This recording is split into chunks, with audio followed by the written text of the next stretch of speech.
You're listening to Audiology.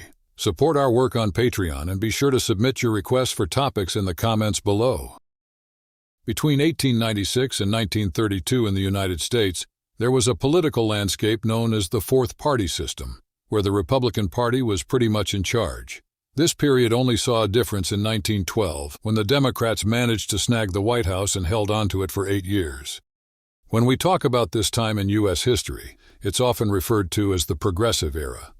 The term System of 1896 was first used by E. Schattschneider back in 1960 to describe this era, and later on, political scientists in the 1960s decided to organize these eras into a numbering system. This era was a big change from what was previously the focus. Think issues stemming from the Civil War, the process of rebuilding the South, debates over race, and questions about the economy. The era kicked off with a severe economic depression in 1893 and an election in 1896 that was more heated than usual. It was a period that covered a lot of ground, including the Progressive Era, the First World War, and leading right up to the start of the Great Depression. The economic turmoil of the Great Depression eventually shifted the political scene to what's known as the Fifth Party System, which saw the Democratic New Deal coalition in control until the 1970s.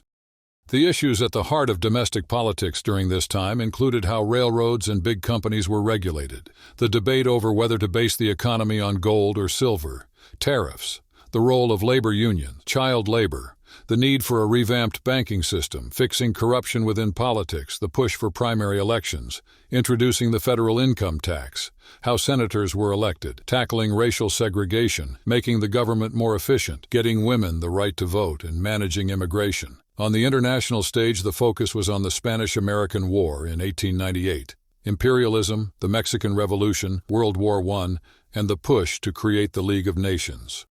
Some of the key figures during this time include Presidents William McKinley, Theodore Roosevelt, and Woodrow Wilson, along with three-time presidential hopeful William Jennings Bryan and Robert M. La Follette Sr., a leading progressive from Wisconsin. In the mid-1890s, a significant shift happened in American politics, starting with the election of 1896. This election is viewed as a turning point because William McKinley's victory brought forward the idea of a strong federal government that would protect American industries with tariffs and support a gold-based dollar. This victory marked a change from the tight competition between major parties that had been the norm since the Civil War, setting the Republicans up as the dominant party until the early 1930s, when Franklin Roosevelt's election introduced another major shift. McKinley's win in 1896, according to political analyst Phillips, could have only been achieved by him.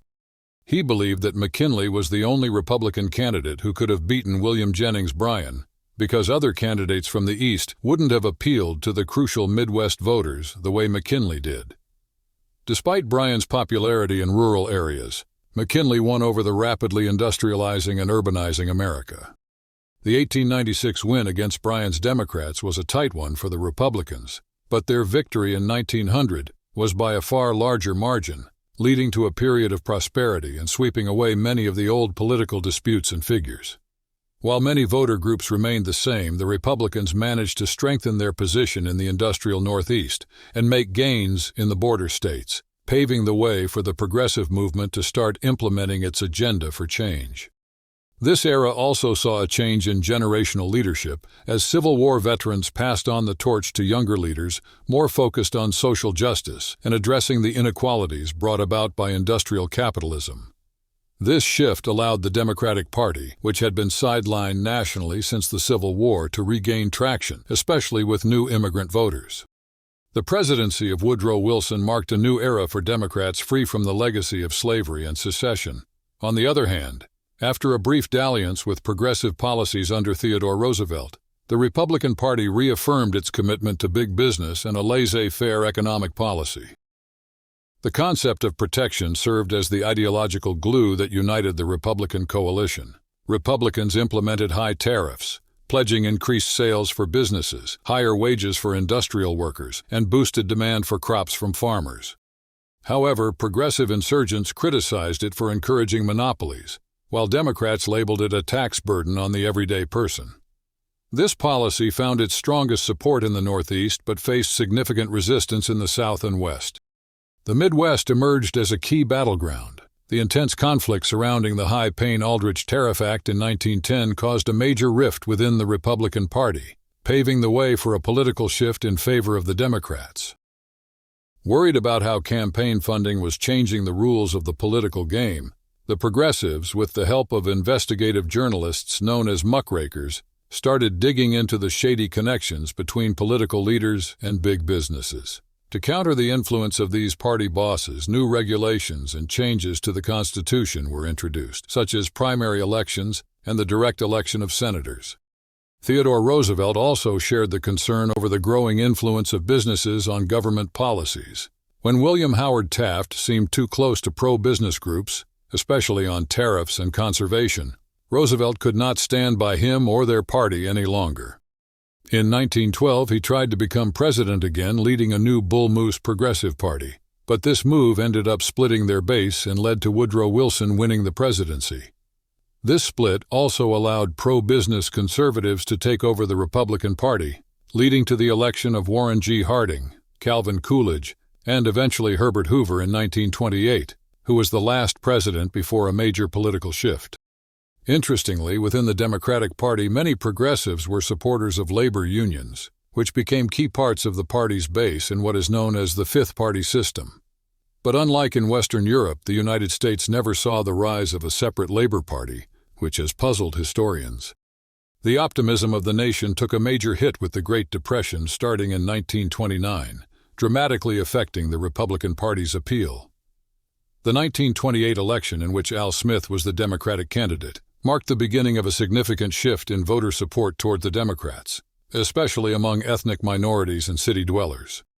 This shift laid the groundwork for Franklin D. Roosevelt's landslide victory in 1932 and his New Deal coalition, which marked the dominance of the Fifth Party system in American politics. A political scientist pointed out that while the Fourth Party system started with the election of 1896, the realignment of voters didn't solidify until 1928 with Al Smith's candidacy, setting the stage for the major class-based political system that characterized Roosevelt's era. Between 1880 and 1920, women played a pivotal role in defining their presence in the political landscape. They were active in supporting political parties, often creating groups that worked alongside the main Republican and Democratic parties. With the emergence of Roosevelt's Progressive Party in 1912, an opportunity arose for women to push for greater equality. Jane Addams, a leader within the Progressive Party, was vocal in championing women's involvement in politics. However, the journey was not without its challenges. The Democratic Party under Woodrow Wilson initially resisted the push for women's suffrage, suggesting that such matters should be decided by individual states. This stance was influenced by strong opposition from southern states, but as New York Democrats began to support suffrage, Wilson changed his stance, eventually backing a national constitutional amendment for women's suffrage.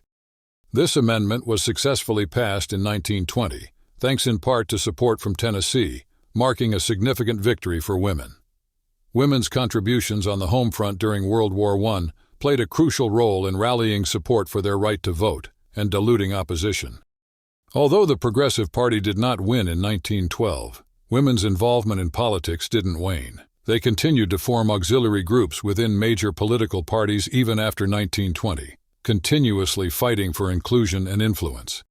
Post-suffrage, the focus of former suffragists evolved towards broader societal improvements. Through the League of Women Voters, they advocated for political cleanliness, world peace, prohibition, and enhanced local support for education and public health. Recognizing the influence of women, both major political parties began to cater to female interests more directly, appointing women to notable public positions and passing legislation like the Shepard-Towner Act of 1921 that aligned with women's advocacy. By 1928, it became clear to men in politics that women, although showing less party loyalty than men, held similar political views with notable differences in issues like peace and prohibition. Over a broader timeline, from 1870 to 1940, the grant of suffrage to women at both state and federal levels was linked to increased government spending, revenue, and more progressive voting behavior in federal elections, showcasing the lasting impact of women's suffrage on American politics. Before World War I, The push for prohibiting alcohol was a major focus in progressive politics across much of the United States, with deep religious and ethnic influences shaping the debate. The proponents of prohibition, also known as the Dries, often came from pietistic Protestant backgrounds. This group included Methodists, Congregationalists, Disciples, Baptists, Presbyterians, Quakers, and Scandinavian Lutherans, who viewed prohibition as a way to tackle social issues. Opposing them were the Wets, consisting of Episcopalians, Irish Catholics, German Lutherans, and German Catholics, who saw prohibition as a threat to their cultural traditions and personal freedoms. Prohibition supporters were keen on direct democracy, preferring that voters have the power to make laws directly, instead of going through state legislatures. Politically, in the North, the Republican Party tended to align with the prohibitionists, whereas the Democratic Party catered more to ethnic groups. In the South, it was primarily the Baptist and Methodist churches that pressured the Democratic Party into backing prohibition. However, by 1914, the focus shifted somewhat towards the German-American community's opposition to President Wilson's foreign policies. Then in the 1920s, the rise of major city crimes linked to illegal alcohol trafficking began to erode support for prohibition. This shift led the Democrats to champion the cause of repealing prohibition, which they successfully achieved in 1932. In 1898, the Spanish-American War brought an end to Spain's reign over its Caribbean and Pacific colonies. This conflict led to the 1898 Treaty of Paris, where the United States took over these territories.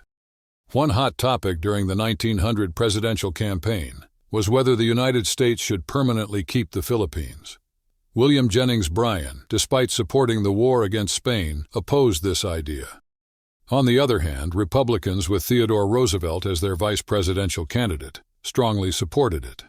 By 1904, President Roosevelt proudly announced the United States' control over the Panama Canal, a move criticized by Democrats whose efforts to make amends with Colombia didn't succeed. As World War I was drawing to a close, the United States started to play a more prominent role internationally. President Woodrow Wilson aimed for peace in Europe, but Germany's aggressive submarine attacks on American ships in early 1917 led him to ask Congress to join the war.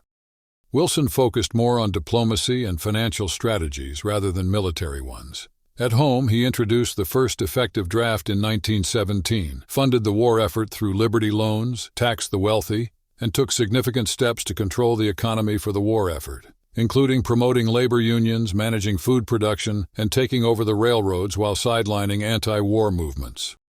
In 1918, Wilson put forward the 14 points, advocating for key international reforms which included transparent diplomacy, free seas, fair trade, resolving colonial disputes fairly, the establishment of a Polish state, and notably, the founding of a League of Nations aimed at securing peace.